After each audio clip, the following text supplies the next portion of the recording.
Hi అండి, ఎలా ఉన్నారండి? బాగున్నారండి? ఈరోజు మనం టుడే స్పెషల్ ఏంటో చూద్దామా? చూడండి, గుమ్మడి గింజలు, సన్ఫ్లవర్ సీడ్స్, ధనియాలు, జీలకర్ర పొడి వేసిన బెండకాయ, లేత బెండకాయలు వేసుకొని తిందామండి. ఇప్పుడు ఇది అదే పొడిని పులుసులో వేసి చేసామన్నమాట. బెండకాయ ములక్కాడ పులుసు, గుమ్మడి గింజలు, అవిసె గింజలు, సన్ఫ్లవర్ సీడ్తో వేసిన పులుసు. ఇప్పుడు ఇవి ఎలా ఉన్నాయో మనము టేస్ట్ చూద్దాము.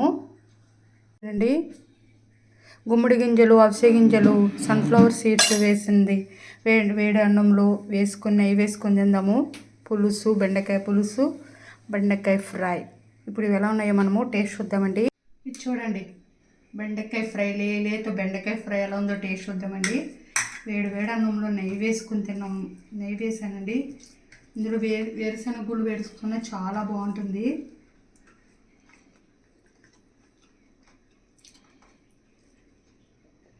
చాలా బాగుందండి. నోట్లో వేసుకుంటే కరిగిపోతుంది, అంత బాగా కుక్ అయిందండి. ఈ తయారు విధానం మనం రాణిక్ టాక్స్ ఛానల్లో పెడతాను, చూడండి. Bye, please subscribe.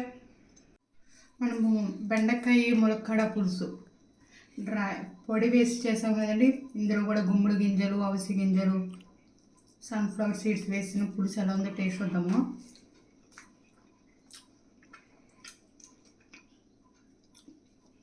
అదిరిపోయిందండి. ములక్కాడ కూడా సూపర్ ఉంది.